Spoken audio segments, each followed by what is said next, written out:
umat Islam khususnya para ulama berpikir, merenung, apakah iya turunan Nabi seperti ini? Saya nih muhibin kelas berat. Di sini ada muhibin nggak? Woi, ada muhibin nggak? Kalau ada, lewat lo sama gue. Aneh jadi muhibin dari kecil. Ya, saya muhibin ini dari masih muda udah muhibin. Sampai sekarang umur saya 35 tahun masih muhibin. Berapa umur gue sekarang?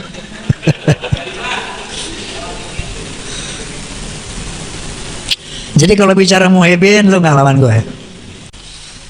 Seandainya Anda semua telah mengikuti podcast Bisikan Roma, Bincang Asik bareng Roma, sampai yang kemarin, pasti sudah paham. Pasti Anda sudah paham bagaimana persoalan yang sebenarnya. Oke?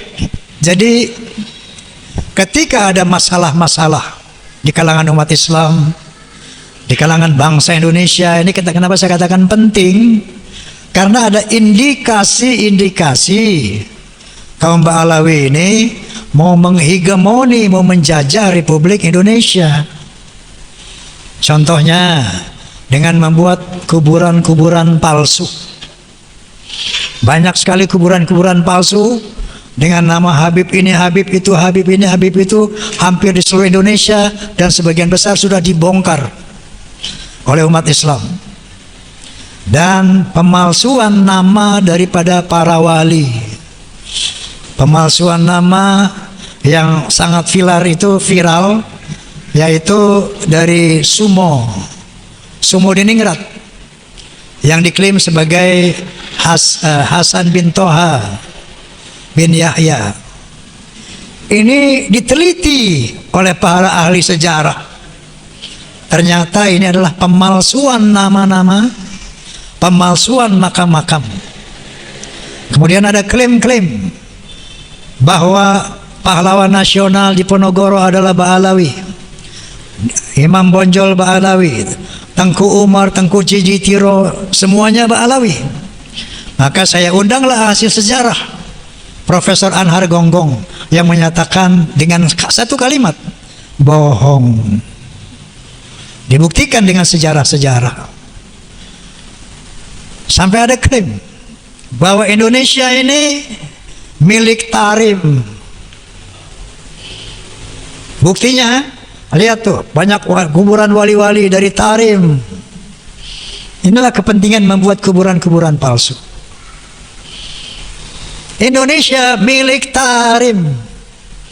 Inna lillahi wa inna ilaihi raji'un. Jadi tidak sederhana ini persoalan. Ternyata ini persoalan berat, besar. Makanya saya katakan, qala ta'ala wala udwana illa 'ala zalimin. Tidak ada musuh kecuali buat orang-orang yang zalim. Maka jangan digeneralisir, jangan gebah uyah. Saya yakin sebagian besar Habib-Habib nggak paham ini. Sebagian besar mereka nggak paham ada rencana jahat untuk menguasai Indonesia. Makanya kita jangan gebah uyah, jangan digeneralisir. Hati-hati dalam hal ini. Jadi alhamdulillah proses hukum dari PBNU juga sudah berjalan. Maksud saya pengkritisian bahwa mereka bukan hanya memalsukan kuburan-kuburan, bukan hanya memalsukan sejarah Indonesia, bahkan sejarah NU juga dipalsukan. Dan alhamdulillah ketua PBNU telah memerintahkan kepada jajaran NU untuk mencabut buku karangan Lutfi bin Yahya, artinya produk beliau, untuk ditarik dari semua jajaran perguruan Nahdlatul Ulama. Nah, artinya sudah mulai tercium adanya pemerkosaan, pembelokan sejarah PBNU itu sendiri. Nah, saya katakan tadi ini bukan soal kecil, soal besar. Makanya mengatasinya pun harus hati-hati. Jangan terprovokasi sehingga yang berantem di masing-masing pribumi. Ya, lawan perang ini, hati-hati. Ntar kita berantem, dia pada ngumpet. Betul. Yang berkelahi pada ini lulu nih. Dia di mana nanti? Dia nonton. Makanya hati-hati, jangan terprovokasi. Saya juga bilang di podcast saya kemarin, Beb, hati-hati Beb, jangan nanti provokasi umat. Tega ente, ngadu domba umat. Jadi atasi ini bil hikmah wal mau'izatil hasanah, dengan ilmu, dengan data, ya, bukan dengan emosi dan sebagainya. Sebetulnya hal ini gampang banget. Oke, kalau dari dasar sejarah masih bisa diutak-atik. Filologi, itu filologi artinya ilmu sejarah peradaban manusia. Menurut Profesor Menahem Ali, ini orang Yaman ini asalnya tuh dari Kaukasus, bukan dari Arab. Ya. Kemudian secara genetika gampang kan?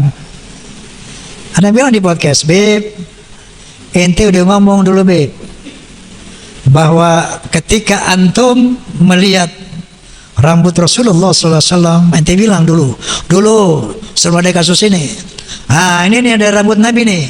Siapa yang ngaku-ngaku turunan Nabi, ayo tes DNA. Yang ngomong Habib Rizik sendiri itu. Ayo, siapa yang ngaku-ngaku, tes DNA. Ntar kelihatan nih yang benar yang salah. DNA Nabi kemana, lo kemana katanya. Dia sendiri yang ngomong. Tapi sekarang apa yang mereka bilang? Tes DNA haram. Masya Allah. Jadi kalau memang tujuannya lillahi ta'ala, ada apa yang nasab sih? Oh, nasab saya bukan ini. Oke. Selesai kan? Secara sejarah nggak nyambung, secara DNA nggak nyambung, filologi nggak nyambung. Astagfirullahaladzim. Masya Allah para habib, Masya Allah, ana uhibbukum. Ana ini muhibbin. Habib Rizik, Habib Ali Kuitang, Habib Ali siapa lagi itu, Habib Sehan, Habib sahabat aneh semua itu. Apakah dengan ada kasus ini kita harus putus persahabatan? Tidak. Misalnya ente Bib terbukti bukan durian Nabi, so what? Kita tetap bersaudara sebagai sesama muslim, sebagai sesama mukmin. Innamal mu'minuna ikhwatun fa aslihu baina akhwaikum. Sesungguhnya sesama orang beriman itu saudara. Lemudhuriyah mau bukan saudara. Fa aslihu baina akhwaikum. Maka damaikanlah sesama saudaramu. Inilah kira-kira tugas fahmi tamami. Faham? Menjelaskan kepada umat bil hikmah, dengan argumen, dengan bijaksana, nasihat yang baik kalau mau berdebat dengan cara yang baik. Jadi jangan dengan emosi, jangan dengan marah-marah, caci, jangan. Ini tidak diajarkan oleh Allah cara seperti ini. Faham ya? Ketika ada masalah, yuk duduk bareng. Nabi SAW pernah dibully nggak? Sering. Pernah difitnah nggak? Sering. Bahkan dilempari batu pernah nggak? Pernah. Nabi marah? Nabi ngomel? Nabi caci maki? Enggak.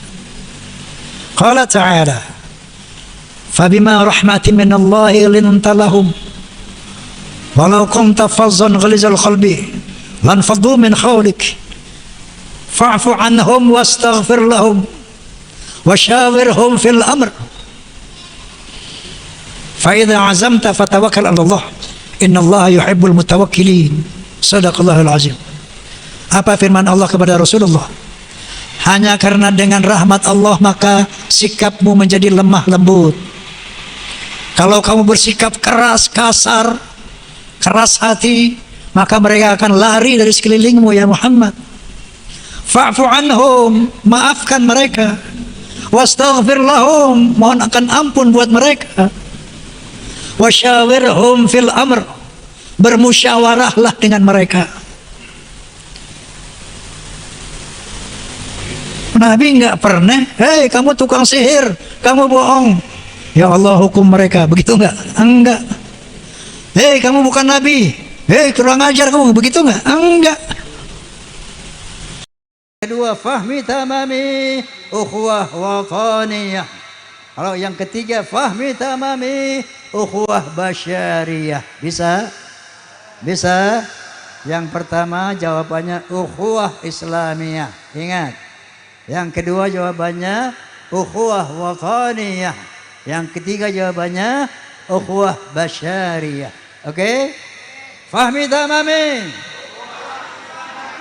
Fahmi tamami. Fahmi tamami. Jadi tujuan kita mendirikan Fahmi Tamami dalam merekat ukhuwah Islamiyah. Tidak ada lagi yang namanya perbedaan bersifat furu'iyah untuk dipertentangkan. Sejauh usulnya sama, yaitu rukun Islamnya 5, yaitu 2 kalimat syahadat, salat 5 waktu, puasa bulan Ramadan, zakat, berhaji. Rukun imannya 6, yaitu percaya kepada Allah Subhanahu wa taala, percaya kepada hari kiamat, percaya kepada malaikat-malaikatnya, percaya kepada kitab-kitab sucinya, percaya kepada nabi-nabinya, dan percaya bahwa takdir baik dan buruk dari Allah Subhanahu wa taala. Sejauh rukun Islamnya 5, rukun imannya 6, mau madhabnya apapun, mau ormasnya apapun, itulah yang namanya ahlu sunnah wal jamaah. Mari kita rekat ukhuwah Islamiyah. Setuju? Setuju? Jadi kenapa ini harus kita cegah berkembangnya Wahabi? Karena kalau ini berkembang, maka akan terjadi perpecahan umat yang luar biasa, perpecahan bangsa, persatuan dan kesatuan nasional. Oleh karena itu, Fahmi Tamami bertekad dengan segala upaya untuk mewujudkan ukhuwah Islamiyah. Paham? Bagaimana cara menghadapi Wahabi? Oi, diapain tuh Wahabi? Tonjok. Jangan. Diapain? Assalamualaikum warahmatullahi wabarakatuh. Oke, Bapak Ibu, tadi sudah mendengarkan ya ceramah dari Haji Roma Irama. Saya nggak bisa bicara di awal karena takut mengganggu bapak-bapak, ibu-ibu penyimak ya video tadi. Itu dia tadi Haji Roma Irama singgung Habib Rizik ya sama Habib Lutfi terkait yang pertama, mungkin menurut Haji Roma Irama itu banyak pemalsuan makam ya. Dimulai dari munculnya viralnya tesis Kiai Imad ini ya, mulai muncul ke permukaan tentang makam-makam palsu juga ya bapak-bapak, ibu-ibu. Dan tadi di situ menyinggung Habib Lutfi bin Yahya yang mana makam semua di Ningrat ya kalau nggak salah, itu diklaim sebagai Ba'alawi ya. Jadi menurut Haji Roma Irama itu bukan Ba'alawi. Coba menurut bapak-bapak, ibu-ibu, kira-kira Ba'alawi bukan? Silakan di komentar. Dan tadi juga ada lagi ya, Roma Irama menyatakan bahwa beliau berteman dengan semua habaib ya, Habib Rizik, Habib Lutfi, Habib Ali, dan yang lainnya. beliau nggak memutus tali silaturahmi, walaupun kalau ya para Habib itu ya mengaku atau mengklarifikasi apakah keturunan Nabi atau bukannya. Dan tadi menyebutkan bahwa Habib Rizik dulunya suruh tes DNA biar terbukti apakah keturunan Nabi atau bukannya. Tetapi sekarang malah haram. Itu menurut Rhoma Irama tadi seperti itu ya berbicara. Jadi tamparan keras buat Habib Rizik Syihab ya. Jadi intinya Rhoma Irama itu ya pengen ya masyarakat sadar ya seperti itu ya bapak-bapak ibu-ibu tentang Habib ini ya. Oke, itu dia video kali ini ya bapak-bapak ibu-ibu. Semoga bisa enjoy ya tadi menontonnya. Oke, terima kasih, sampai berjumpa di next video. Assalamualaikum warahmatullahi wabarakatuh.